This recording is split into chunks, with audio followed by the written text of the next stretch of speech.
Hey everybody, thanks for coming to dance with me. I'm Laura and today we're going to be talking about Squat Charleston.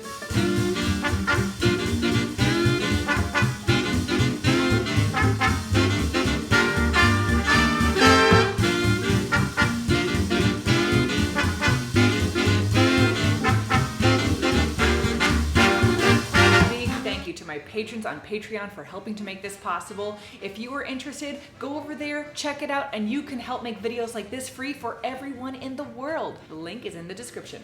Note, you might want some baggy, stretchy pants. Squats, after all. So there are a bunch of different ways of doing Squat Charleston. In this video, we're going to be covering that classic down on 7, which you see Frankie doing a whole lot in spirit moves. And we're going to be doing the single, double, which you see Almonds do a lot. Though there's another really great video that I found recently of this person doing a toe tap. All of these links are in the description. We're also going to be covering 2 different transitions in and out of it. Again, there's that classic down on 7, and then there's also this Almonds transition where you just kind of kick through. It's like magic. First, let's talk about some basics that I think are universal to all Charleston. Number 1, you want to bounce on every beat such that there's air between your foot and the floor. In Squat Charleston, your foot moves out and in from underneath you, and you want to be able to have that air so you can have that movement and reestablish your balance. I also use my arms a lot to help propel me through the Squat Charleston. See if you can find that feeling in yourself. Move your arms around and see how it gets the rest of your body to move. As we go through it, we'll have a phrase where we're just working on arms. I know it's goofy, but I feel like it's helpful to really commit to that motion and feel what it feels like on your body. Another big part of Squat Charleston is squatting. So you want to try to land bending at your knees and your hips so you take up that time and you land nice and softly. If you're tired, it's tempting to cheat and go nose first. Don't do it. See if you can also open your legs and track your knees over your toes instead of having your knees sort of buckle in. All right, we're all set up. Let's do it. We're going to have 2 me's. One me is going to be facing away and another me is going to be facing you, but is going to be mirroring you. So follow along with whichever me you want.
If you need help with that last transition, here it is. The tricky part is you need a double kick to make up for the fact that you're kicking on the odds for basic Charleston and then kicking on the evens for Squat Charleston.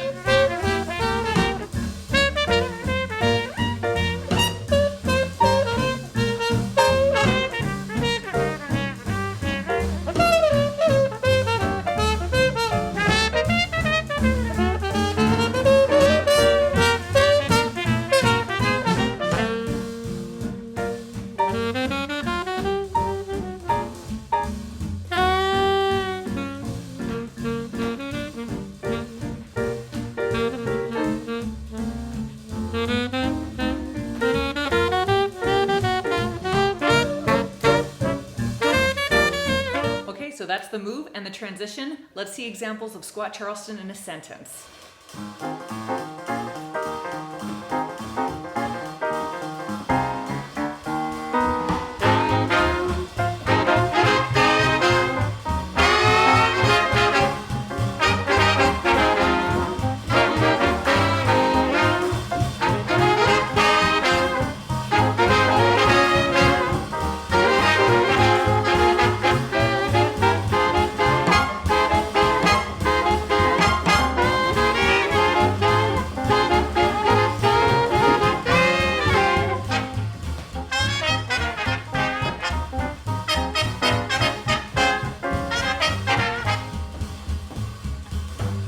I hope you had fun. If you like the music, it's from the Prumo Orchestra. Link to the music is in the description. Also, I have merch. So if you want to wear shirts or have prints and stuff like that, link to that is in the description as well. If you liked the video, hit like and subscribe. The algorithm loves it when you do that. And of course, you know, best way to learn how to dance is to do it. Put on some music, dance it out.